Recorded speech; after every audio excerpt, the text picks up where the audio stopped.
Amados amigos y amigas, se grabó un video titulado Cristo vino para salvar a todos los pecadores y se citaron textos bíblicos como Primera a Timoteo, capítulo 1, versículo 15, donde dice el texto que Cristo Jesús vino al mundo para salvar a los pecadores. Y también en la misma epístola, capítulo 2, versículos 4, se dijo que Dios quiere que todos los hombres sean salvos y vengan al conocimiento de la verdad, porque hay un solo Dios y un solo mediador entre Dios y los hombres, Jesucristo hombre. Y también se habló de que Pablo fue hecho predicador y apóstol, maestro de los gentiles. También se citaron pasajes como Juan 8:32, donde dice el texto que la verdad os hará libres. Romanos capítulo 6, versículo 17, donde dice que Dios libertó a los romanos cuando ellos obedecieron de corazón a una forma de doctrina o de enseñanza. Por ahí también citamos pasajes como Romanos capítulo 10, versículo 9 y 10, donde dice que si confesares con tu boca que el Señor Jesús es el Salvador, o el Señor, que si confesares con tu boca que Jesús es el Señor y creyeres en tu corazón, o sea, obedecer a aquella forma de doctrina, y creyeres en tu corazón que Dios le levantó de los muertos, serás salvo, porque con la boca se confiesa para salvación, con el corazón se cree para justicia. Entonces vamos a entrar al tema de las condiciones o los requisitos de perdón, las exigencias que Cristo asentó cuando dio la gran comisión. Acuérdese que Romanos 6:17 dice, habéis obedecido de corazón a aquella forma de doctrina y libertados del pecado, vinisteis a ser siervos de la justicia. O sea que hay una forma, una manera de entrar en la gracia, de hacerse cristiano, de obtener salvación, perdón de pecados y esperanza de vida eterna. Vamos al Evangelio según Mateo, capítulo 28, versículos 16 al 20. Pero los 11 discípulos se fueron a Galilea al monte, donde Jesús les había ordenado. Y cuando le vieron, le adoraron, pero algunos dudaban. Y Jesús se acercó y les habló, diciendo, toda potestad me es dada en el cielo y en la tierra. Por tanto, id y haced discípulos a todas las naciones, bautizándolos en el nombre del Padre y del Hijo y del Espíritu Santo, enseñándoles que guarden todas las cosas que os he mandado. Y aquí yo estoy con vosotros todos los días hasta el fin del mundo. Amén. Así dice esta parte de la Escritura. Este es el relato de Mateo sobre la gran comisión, como los creyentes o los santos de todas las edades han consentido en llamarlo. Déjeme, le digo de una buena vez que hay 4 versiones sobre la gran comisión. Una se encuentra aquí en el Evangelio según Mateo, otra en el Evangelio según Marcos, Evangelio según Lucas y Evangelio según Juan. Cuando nosotros estudiamos esas 4 versiones, podemos comprender qué son los requisitos, las condiciones, las exigencias de perdón que Cristo asentó cuando dio esta encomienda de carácter universal. Porque cuando Cristo anduvo en su ministerio, Él dio una comisión a los 12 discípulos, a quienes llamó apóstoles. Les dio una comisión limitada. También dice el Evangelio según Lucas que designó a otros 70, aparte de los 12, a otros 70. Hay algunas versiones que dicen 72. Y también les dio una comisión limitada únicamente a las ovejas perdidas de la casa de Israel. Pero después de la resurrección, Cristo dio la encomienda de carácter universal, mundial, a todas las naciones, pueblos, tribus, lenguas. Una comisión universal, por eso se le llama o se le conoce como la gran comisión. Y fíjate muy bien que esto constituye la orden de marchar de la iglesia del Señor desde Pentecostés, que es cuando por primera vez se predicó el evangelio en su plenitud y también las condiciones de perdón. Entonces, desde ahí, de Pentecostés hasta el fin del mundo, o el sonido de la trompeta que va a concluir pues con el mundo, estas exigencias están vigentes para todas las generaciones, no cambian, son las mismas. Además, como decía un predicador, que las palabras de la Gran Comisión según Mateo, y pues incluimos también las de Marcos, Lucas y Juan. Estas palabras alumbran como estrellas brillantes echando chispas con la verdad. Sus frases están fletadas con significado y nosotros debemos entender el significado de ellas. Debemos estudiarlas con entendimiento, amados amigos, para salir del error, del engaño, de las dudas, de las malas interpretaciones, etcétera, que circulan en el mundo religioso, entre denominaciones, sectas, que andan anunciando salvación por fe sola, andan propagando ideas que nada que ver con lo que enseña el nuevo pacto acerca de cómo obtener perdón de pecados. Por ejemplo, fíjate muy bien, vamos a ir directo al asunto. Versículo 18 y 19. Pero te voy a dar un breve bosquejo de 4 puntos para que lo tengas ahí y haya necesidad de hacer alguna exposición. En estos pasajes, Cristo confirma su resurrección a los apóstoles. También declaró su autoridad y entregó la misión y prometió su presencia continua. Pero vamos al versículo 18 y 19. Y Jesús se acercó y les habló diciendo toda potestad. Esta palabra, toda potestad, para los que les gusta hacer investigación del griego, toda potestad en el griego es pasa exousia, toda potestad, todo poder, toda autoridad. Dice Cristo, me es dada, o sea que implica que alguien se la dio. Desde luego se la dio Jehová, el Padre. El Padre Jehová le dio a Cristo toda potestad. No nada más en el cielo, sino que la ejerce también directamente en la tierra. Por eso dice el texto, toda potestad me es dada en el cielo y en la tierra. Esta es una afirmación, amados amigos, que indica la completa extensión de la autoridad que el Padre le dio a Cristo. Exousia significa, fíjate muy bien, exousia significa el poder de gobernar de Cristo, el poder de aquel cuya voluntad y mandamientos deben estar sometidos por otros y obedecidos. Fíjate muy bien lo que te voy a decir, amado amigo y amiga. Cristo está reinando porque estableció el reino, o sea, la iglesia.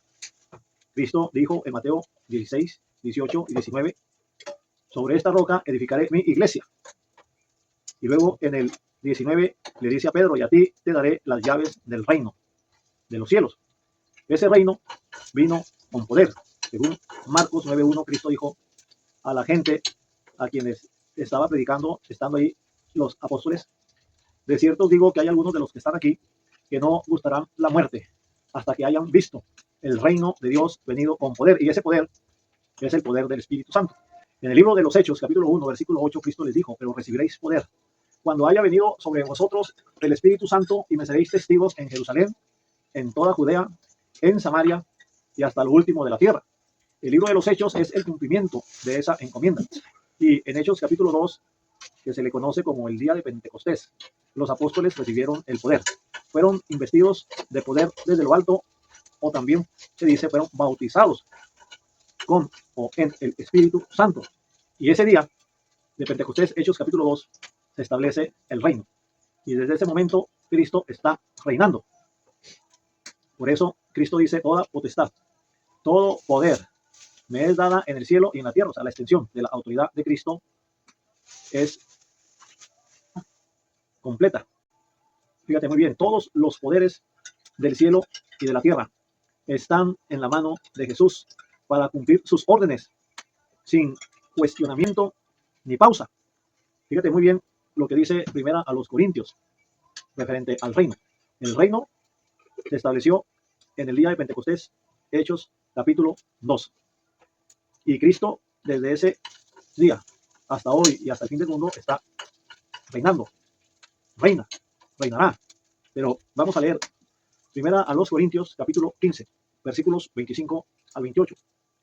Dice, porque es preciso que Él reine. Tiempo presente para cuando Pablo escribe la primera carta a los Corintios, que según algunos comentaristas se escribió como por el año 57, desde Éfeso. Año 57 y Cristo ya estaba reinando. Dice Pablo, porque preciso es que Él reine hasta que haya puesto a todos sus enemigos debajo de sus pies. O sea, esto ocurrirá en la segunda venida. Y dice el 26, y el postrer enemigo que será destruido es la muerte. Ya no habrá muerte, ni dolor, ni clamor, porque las primeras cosas pasaron. He aquí, todas son hechas nuevas. Bueno, el punto es que así dice. Y dice el 27, porque todas las cosas las sujetó el Padre debajo de sus pies. O sea, le dio toda la autoridad. Y cuando dice que todas las cosas han sido sujetas a Él, claramente se exceptúa aquel que sujetó a Él todas las cosas. Pero luego que todas las cosas le estén sujetas, entonces también el Hijo mismo se sujetará al que le sujetó a Él todas las cosas. Entonces, fíjate muy bien, Mateo 28, 18. Ahora sí puedes tener una visión más amplia, más clara y también más profunda de este pasaje. Toda potestad me es dada en el cielo y en la tierra. Y luego el versículo 19, por tanto, ir y hacer discípulos a todas las naciones, bautizándolos en el nombre del Padre y del Hijo y del Espíritu Santo. Se hace énfasis en la palabra ir. En el griego del Nuevo Testamento, amados amigos, el énfasis o la fuerza del texto, la fuerza del imperativo, no está en el ir, sino en el hacer. Ir y hacer. Hacer discípulos. O sea que los apóstoles y desde luego la iglesia, porque esta misión se extiende a la iglesia, pero aquí estamos hablando de los apóstoles. Ir a las naciones es la manera en que los apóstoles procedieron y desde luego la iglesia debe proceder para alcanzar a la gente con el evangelio. Los apóstoles alcanzaron a la gente, a mucha gente del mundo de aquel entonces con el evangelio. Por ahí dijo un predicador que la obra de los apóstoles es tan importante que había sido muy bueno contar las millas viajadas por esos mensajeros de Jesús. O sea que esa expresión de contar las millas viajadas por los mensajeros de Jesús enfatiza, amados amigos, varias ideas. Fíjate muy bien el esfuerzo y sacrificio de ellos. También la magnitud de la obra evangelizadora. Ellos recorrieron grandes distancias, amados amigos. También la dedicación y perseverancia de los apóstoles. También la expansión del evangelio desde un lugar pequeño, o sea, la ciudad de Jerusalén, que fue el punto de partida de predicación del evangelio a muchas regiones del mundo de aquel entonces. Contar las millas de los apóstoles transmite la idea de impacto histórico, como si cada milla representara vidas alcanzadas e iglesias establecidas, amados amigos. Entonces, el verbo principal, imperativo activo, está en hacer, hacer discípulos, o sea, discipulen. Y también se enfatiza cómo es que alguien se hace un discípulo, amados amigos. Aquí dice bautizándolos. Bautizándolos, desde luego, antes de bautizar debe de haber una enseñanza previa. Por lo tanto, los verbos enseñar y bautizar son imperativos importantes. Pero ¿cómo es que se hace discípulo? Pues aquí dice bautizándolos. Y la palabra bautizar pues significa sumergir en agua. Bautizar nunca significa rociar unas cuantas gotas en la cabeza del individuo.